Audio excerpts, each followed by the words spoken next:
Hey guys, it's spooky season, which is the perfect time to cover something like this. This analog horror has intrigued me a lot. As it delves into the horror element of something I've always had interest in, which are dreams. It's taken me a while to really find one I wanted to delve into, and I find this one criminally underrated and enjoyed it a lot. So today, I'm going to be covering Somnium Dreamviewer by the channel of the same name. And if you haven't watched it, please go watch it yourself. I don't want to take away from their views, but I'm going to give each video an analysis and build my theories throughout before really delving into everything at the end. Anyways, I'm Colton, and let's get into another horror analysis. Overview is really that, a general overview of the Somnium Dreamviewer, the titular device of the series. It explains the way it works, and we see what it actually looks like. It then describes how it encodes the data from the visual cortex as the user sleeps, which then can be printed, and the images from the person's sleep can be seen. Also, of course, you need to make sure it fits correctly, and your REM sleep cycle is alright for it to work properly. We then see the steps of how it works. Step 1, the user goes to sleep and has a dream. And the screen also shows this split-second change from moon and stars to an eye in the figure's head.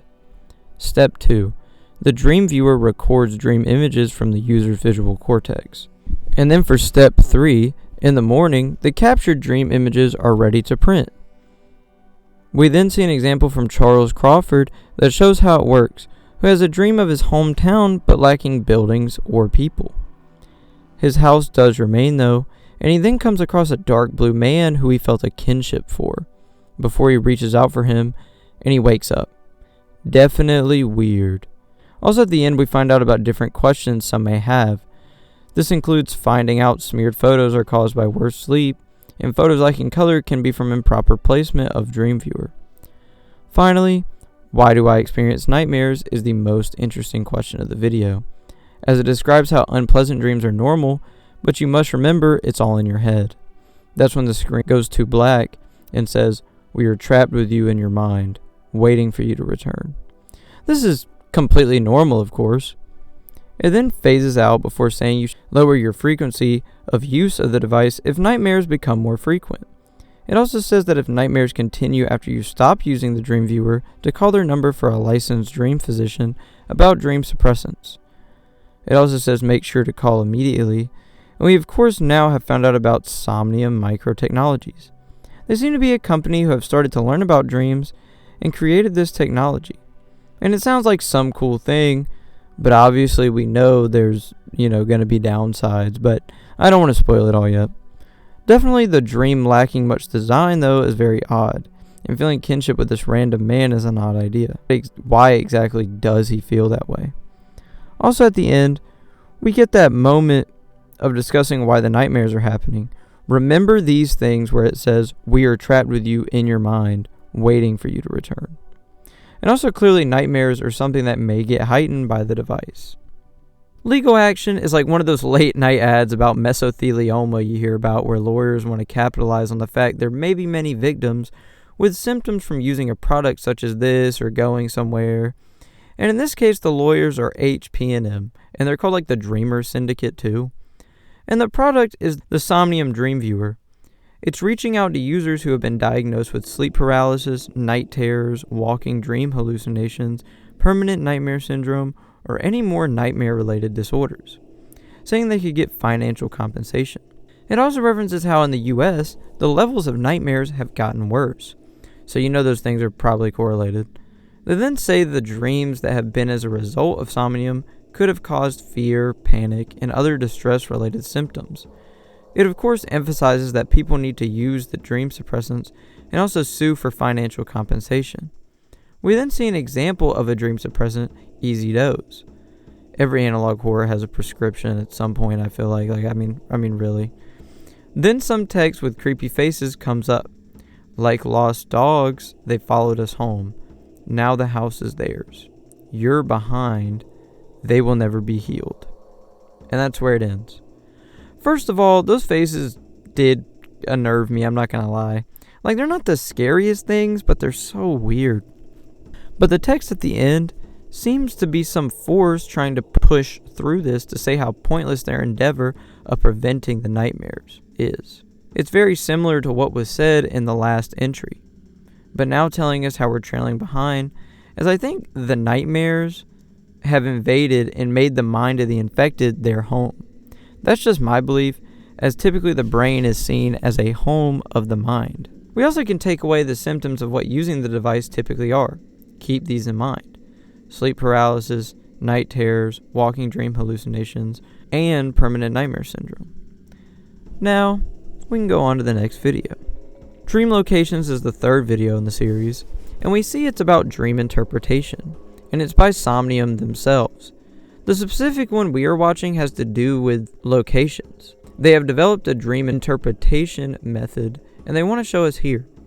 The first part is about seeing common real-world locations in your dreams. First, they cover is your home, and discusses how it may be in a different place, or the exact geometry might change, but overall, it's still your home, and you'll always feel that way. The sky is up next, and it says the dreams of it are based around how successful you feel like you can be, and that you should pay attention to how you're flying and how much control you have. This could show your confidence and how you really feel about whatever you're doing. The third place they cover is work, as it discusses how it could just be from stressing about work, but in your dreams, you can of course just quit. Yeah, I will say the worst dreams are being at work or school, and like you didn't actually get anything done, but like in the dream you were for some reason. The music then starts distorting, and then we see the labyrinth, as it says, feeling of guilt or doubt may lead you to the labyrinth. See the others trapped with you, marching towards the infinite center, running from their past towards an uncertain future. The labyrinth traps us all. You've been here before, and you will be here again. The name of the labyrinth also changes to the Black Iron Prison. Definitely a normal dream, everyone has. That's a pretty common location, I'd say. But honestly, we can still see this idea repeated that people are trapped here. The image changes to a human figure with a maze design inside of it. There's then text that says, "You were always here. Comforting others of the path is discontinued. The labyrinth exists within us all. Forgetting is a quiet comfort. You will be watched from above always." The picture then changes to a creepy face in a maze, and the text appears, "Time is a solid mass of iron. Your house is the center point.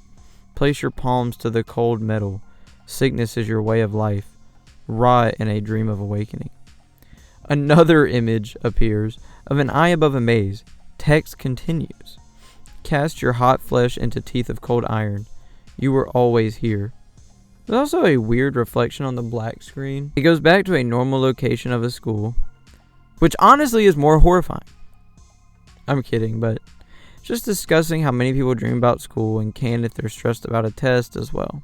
It then goes to a screen of a sky. So there's a good bit of ideas we get from this entry. We see that Somnium is really delving into all facets of dreaming, even interpretations.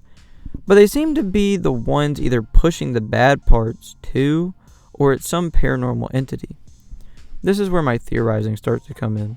These are all tapes that were created by different sources, and it seems the Somnium tapes are the most odd, but I'll hold off on it. But here we get more references to the labyrinth of the mind, and how everyone has been trapped here, and how it's so bleak and there's no hope. And while there's also this creepy stuff being said, we don't know where it's going to go.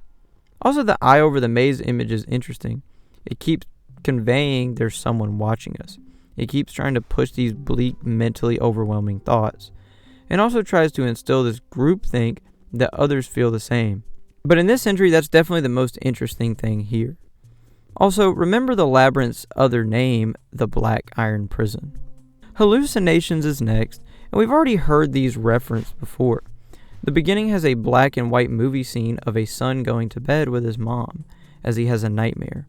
Then when he starts laying in bed, his mom says, "Daddy's still asleep.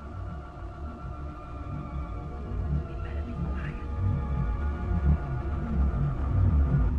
And when she turns, it pans over to a massive eye, looking very familiar to the continuous symbols we've seen of an overlooking eye. This then cuts away to the midnight movie. We'll return after these messages. After this, We then start hearing about the walking dream hallucinations from before, with discussions from people dealing with it. The first guy is Marco, who has been dealing with them for 4 months, and he feels it all the time clawing into him. It sounds like a demon or just any other clawed creature, and it follows him to work, and he feels it stare at him through his walls, which is also kind of like the whole eye thing. The next sufferer is Elena, who has been suffering for 7 months. She experiences seeing some kind of scaly creature, I think a snake, being in the corner of her eye, moving behind aisles, on her steering wheel, and above her bed. It crawls around and continues to bother her. The next is an older woman named Carol Davis, who has suffered for 20 months. Hers is probably the most eerie, as she sees her deceased husband outside, who tries to get her to open the door of her house to see the kids, and gets mad when she doesn't answer. We then see the ad ends, as it tells us there's many locations to deal with these hallucinations, and as long as you don't believe in them, you're safe. We then see a frequently repeated message, don't show fear, before we see a very intense scene of presumably Carol videoing the encounter with her husband. He hits the door before seeming to break it open and break inside.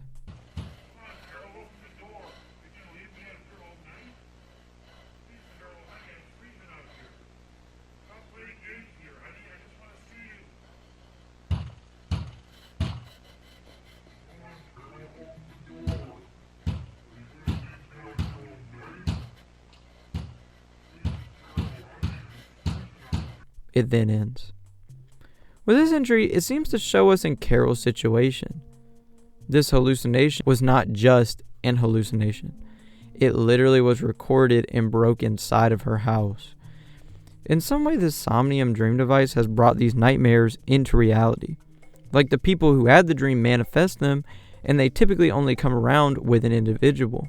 With that info down, we can keep chugging on. Evidence tape is a very important entry and the longest in the series. It also says it's a tape from the FBMI, which is the Federal Bureau of Metaphysical Intelligence, who is very important in the series. We start hearing Cole Sharp speak about his experiences before and after using the Dreamviewer. He describes being a programmer and having a nocturnal schedule, describing how he wanted to lucid dream, and so he ordered the Dreamviewer. Once he starts using it, he notices strange things. He feels a strange undercurrent and dream worlds become more empty. He couldn't lucid dream anymore, and then had a dream where everything changed.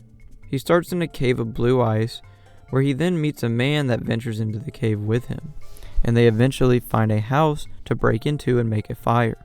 Once they get inside, Cole asks, "Why are we here?" And the man responds with, "I cannot escape from here, but you can if you break your fate." The old man then points out a warped window to a shadowy door. Cole explains that he felt he knew it was there before and hadn't seen it. He then wakes up. Now he started only seeing the door in his dreams and starts overthinking about it, focusing so much on the door, but he can't quite remember what it looks like after the dreams, just the black void of it. He then has a dream of army forces chasing him while someone he knows drives the car. They then reach some grimy building and go inside. The group was called Children of Minos that were chasing him. The owner of the house tells him to run to the roof as the group shows up, and at the roof is the dark black door. He wanted to escape, so he goes into the door and feels the barrier between the darkness and himself goes away as described by him, and proceeds to feel like he was falling for days or even weeks. He describes feeling broken after this, but still conscious, like a husk. Though at some point, as he said, it then randomly ended, and he literally thrashed once he jolted back into his body normally. So he doesn't sleep because he's scared to have that happen again. Though, he also says now he sees it in the corner of his eye, and the hallucinations actively get worse mid-recording, as you can hear. Now, it's on the far wall of my bedroom. It's like a monolith carved out of pitch black sky. He then gets up during the recording and goes to the door feeling compelled to. Bro literally went into the darkness. I have to go through again. I have to go through.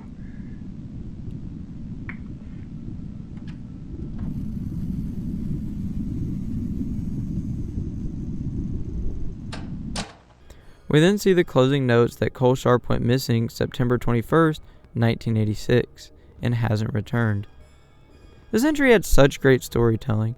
The description of the environments were amazing, and I commend the creator for this.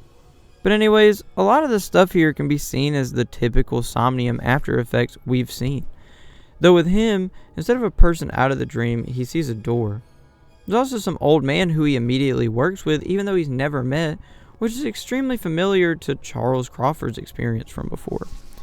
Also, the door is like some weird thing that changed him from a normal person into a husk, like a living, breathing nothingness. But he then just jolts back to normal. We also see him start experiencing the walking dream hallucinations we've heard described. Literally mid-recording, he goes into the door, but this time it's in real life, and he goes missing. The biggest question, I wonder, was, did going into the door just convert him into a husk of a human who wandered off, or did he literally go into a void? We know at this point these hallucinations are more than that, based on Carol's video, but here with just a door, it's very ambiguous. Since he went missing though, it might have really been like an eternal abyss.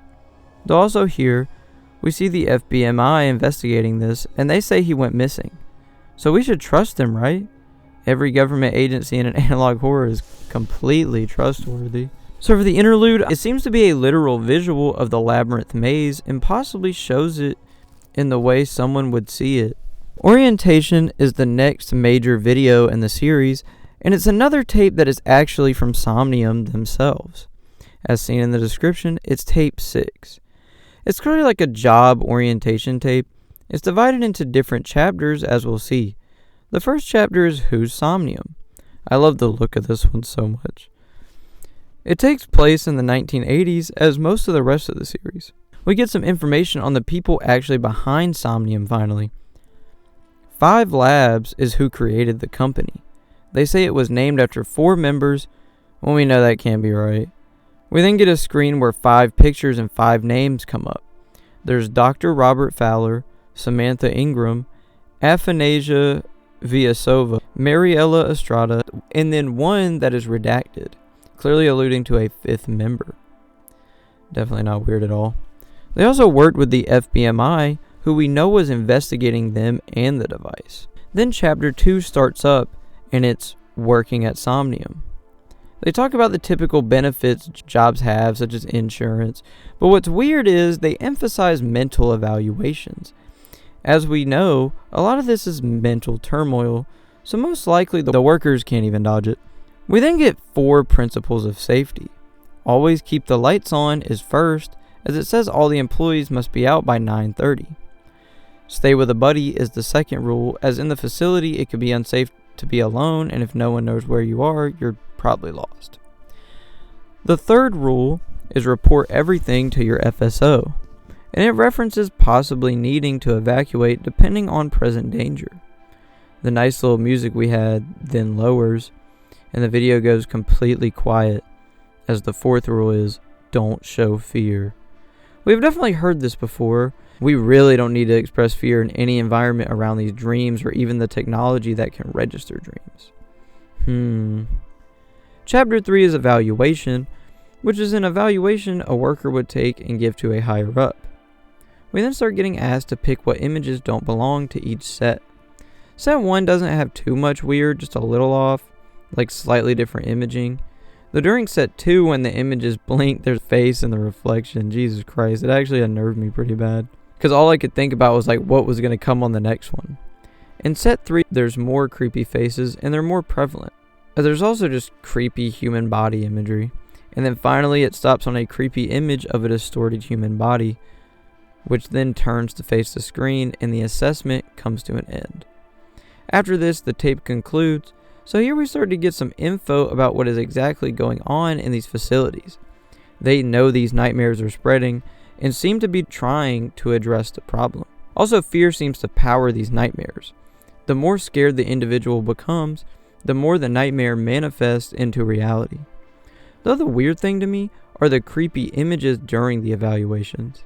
It's either some paranormal being getting into the tape, a test by Somnium to see if you're infected, or a way to assimilate you like the rest of society who's infected into being scared of these nightmares. Somnium seems very conflicted, and I can't pick out what side they're on. Also, getting people out at 9:30 seems to be a way to prevent these symptoms from forming, as later in the day, the more likely these workers would get tired and cause more nightmares. Somnium Microtechnology has been dealing with this, and here they show the methods in handling it.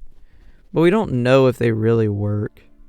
Neznovka is from a tape archive, and it's from the New Faribault Historical Society. The tape is called Neznovka, of course, and it talks about how in 1876 an architect named Jean-Pierre Albacet was commissioned to design a prison for New Faribault. He goes to connect with the spot by camping on it and has a dream about a prison that sounds like a spiraling labyrinth. And he called it Neznovka. Familiar, huh? It says things like a prison where prisoners never know if they're being surveillanced or not, being watched. Think we've heard that before. One of the guards describes that he hated how he felt to be in it. The light didn't cast shadows, and there was nothing reflective, mostly making him and others feel like ghosts. Another guard describes it having an awful force pressing down on him, and that he couldn't remember if he was a guard or a prisoner. He also describes the strange spiraling design. Then the last guard says it was like being in a dream. All men were lost there. After this, the creator wouldn't speak on the design and exiled himself. He passed away, and the same night, the prison caught fire and killed every guard and prisoner inside. Many pieces of basic facility infrastructure, such as a kitchen, were completely missing. The site then was removed from records and redeveloped. That's when we start to see people commenting on the tape. The first is Arnold Davis, who seems pretty confused about this, and the second is Beth, who found the tape. One thing we start to realize is they're investigating something themselves, and Arnold wants to shove this away, while Beth is of course intrigued. She clearly wants to investigate this more, but Arnold keeps trying to bring it down. She eventually logs off to go to bed, and same with him. Neznovka is short, but very detailed. We hear how this prison's design came to the creator in a dream, and the guards describe how many people were lost there. The Black Iron prison name for the labyrinth before doesn't sound so off. It seems the nightmare of the labyrinth people are in, with the overwatching eye, comes from the design of this prison and the way the surveillance was inside of it. It's like a ground zero for what people are experiencing after the fact, as even though it was covered up, somehow it got spread out like this. FBMI Conspiracy is exactly the kind of video I wanted to see at this point. The tape is from the Arnold Enigma channel, which is Arnold with the D initial for the last name. Seems to be Arnold Davis as well. The tape is called Real Conspiracies Episode 4, and this episode is named The Death of Leonard Lang. We see FBMI was established in 1946. They of course said they were created to protect the American people from paranormal threats, but the secondary mission was to learn how to wield the threats for their own benefit. One of the offices has a pentagram, and we then start seeing the directors of it. William Reich, Jacob Kessel, Martin Webb, Flynn Fincher, Samuel Mann, and then Leonard Lang. Arnold has seemed to find all of these things out. Leonard Lang tried to keep Somnium working with the FBMI, but they didn't. It seemed to Robert Fowler that the FBMI was trying to get their tech. Also, in November of 1980, 3 people were caught trying to take pictures of this tech and documents. They were hired by the FBMI, and the names were M. Lloyd, J. Powell, and S. Parker. All 3 developed hallucinations and shared delusions. Their delusions reportedly involved a 4th member on the team. Both Somnium and the FBMI denied the existence of a 4th member, but I wouldn't put much past them, to be honest. Sam discusses regret of opening a door in the lab, so we have some ideas of what happened here. Somnium didn't get in trouble for it, and both them and the FBMI covered it up after the fact. Though as karma would have it, the entire board of directors of the FBMI started complaining of nightmares. So on December 21st, Dr. Robert Fowler was asked to meet with the FBMI director, Leonard Lang, at his home. Lang asked Fowler if the nightmares could be stopped. Fowler left without giving an answer, and the next day Leonard Lang was found dead. Robert Fowler denied even attending the meeting. Fowler's story was corroborated by witnesses that worked with him. but I'm honestly unsure in trusting that. There was no evidence of a break-in, and they also claimed to rule out exit gaming. The autopsy did say there was a complete destruction of the spinal column though, which is supposed to be common for that. Once the investigation of Lang was over, the FBMI stopped scrutinizing Somnium, which is really interesting, and Ann Boyle became the new FBMI director. And what we see was, at this point, the Dreamviewer hadn't even been released yet. So, this entry had a lot. We are starting to see a pattern of cover-ups from Somnium and the FBMI. Also, I believe in some respect, Somnium scared the FBMI off. Whether or not Fowler went to the house is in the air to me, but it also could have been a nightmare that got Leonard. The most interesting part, though, is of course there being a possible fourth member of the burglar group. The FBMI and Somnium deny their existence, but they definitely could have just not either wanted backlash. Also, if there was one, he seemed to be taken out by a creature another member came across by opening a lab door. This to me does start showing that Somnium may be finding a way to really bring these nightmarish creatures into reality. While it may be extreme, it would add up. It's a hallucination that quickly seemed to become real and attack the group and possibly get a fourth. Also, having the government agency completely give up on Somnium is interesting. They either came to some kind of agreement through mutual means, or the FBMI actually became scared of them. Also, Arnold Davis is now someone we seem to follow and might be our protagonist figure. Neurocon is placed in 1982 and is a literal convention. It's an academic research conference on neurology and neurotech. It shows footage before cutting out and going to a talks segment, and the first is with Dr. Robert Fowler on non-invasive practical dream imaging. He then describes how they make the technology work and what they want to do to upgrade it. They've been doing tests and have seemed to find a way to cause people to have the same or very similar dreams by amplifying certain brain waves. The names of some of the waves are actually familiar. Ice caves, dark city, hedge maze, and coast are all things mentioned so far. There's also this whole idea of pushing past the conscious mind, and it then quickly ends, as the presentation does as well. To me, this entry shows even more of the nefarious side of Somnium. We see how they have linked certain brainwaves with certain dreams, and this allows them to move them within other people. They know how to spread these dreams, and so to me this could be used as a weapon. If they could theoretically learn how to spread these brainwaves, it could seriously devastate a population, which is already happening at this point. This could be why possibly working at Somnium is so dangerous, and they have so many protocols to try and deal with this. Also, things such as the ice cave from evidence tape being a brainwave they recorded is interesting. Same with Coast from Neznovka, the Dark City from Overview, and also the repeated hedge maze in multiple entries. They're taking count of these brainwaves and are learning how to implement them. Also, trying to push past the conscious mind is interesting to me, but I'll come back to it later at the end. This video made me really not like Robert Fowler though, I will say that. Carol is a very interesting entry, as we of course remember Carol. It's the last video so far, and the name of the older woman from before who is having nightmares of her deceased husband. The first half is an unknown part from SHASCOM, or Shasta Area Safety Communications Agency, followed by a section recovered from Arnold's personal files. The SHASCOM tape starts with a 911 call on October 27th, 1985 at 11:43 p.m. We can immediately tell it's Carol talking about her husband trying to break in. I don't know. He's been banging on the door with something. He usually doesn't bang on the door. Usually he just screams and calls my name. The tape cuts out when she says, "Hold on." Then it loads out and another tape comes in and has two names, A. Davis and Lori Davis. A. Davis, who could that be? They're clearly Carol's kids talking about how to take care of her because she's already been like this for a while. The door got destroyed and it's everything that was referenced before.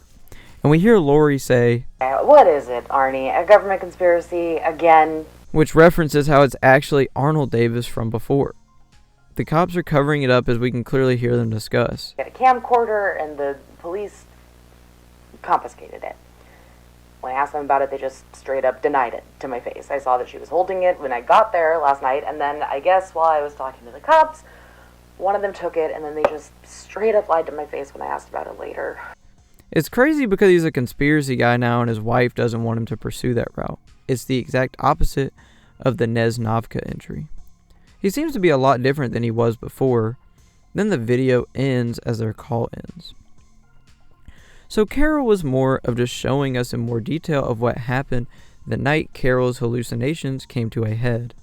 It literally came into physical reality and the cops know it. She had a camcorder and they took it from her. Lori references how that and surveillance footage were both taken, and the whole conversation changed when she described what she was experiencing.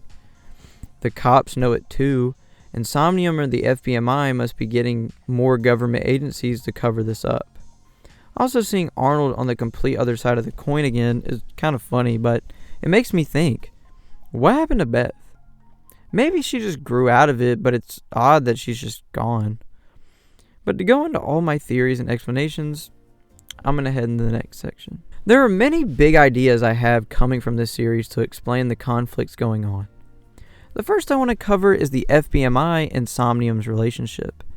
They first clearly worked in tandem for the advancement of science, but also seemingly because they knew that the dreams in some way could become a powerful weapon.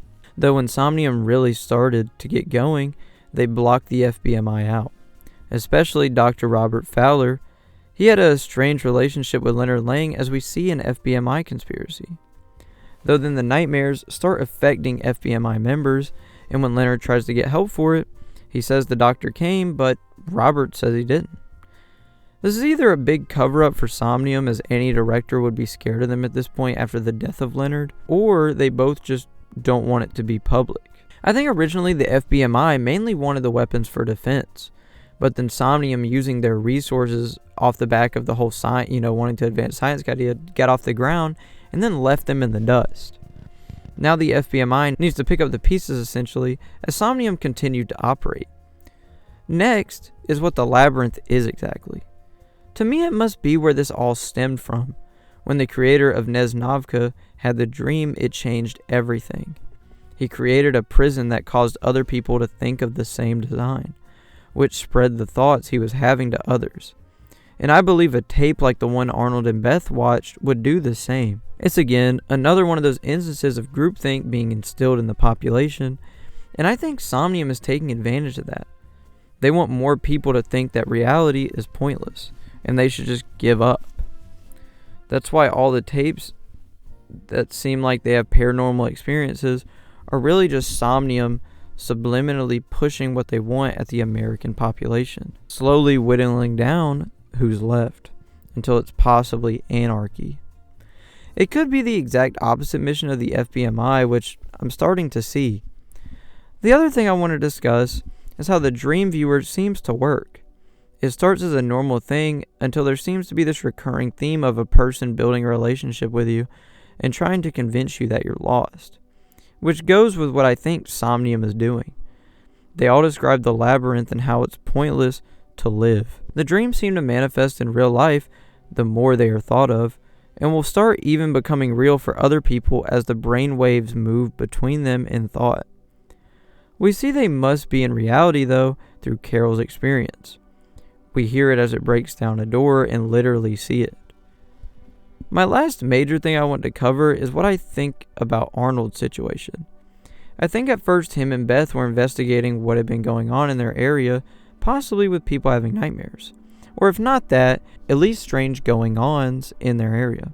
Arnold was pessimistic about it, while Beth saw more reality to it. She finds the tape and is interested in it, now having an image of the labyrinth in her mind. Arnold doesn't even want to acknowledge it and says it's fake, while Beth still thinks it could be important. They go to bed, and the next time we hear from Arnold is the FBMI Conspiracy tape. It's such a 180 from the guy we had before. Instead of nihilistic, he's now a complete conspiracy nut. And even with Lori later on, we see that.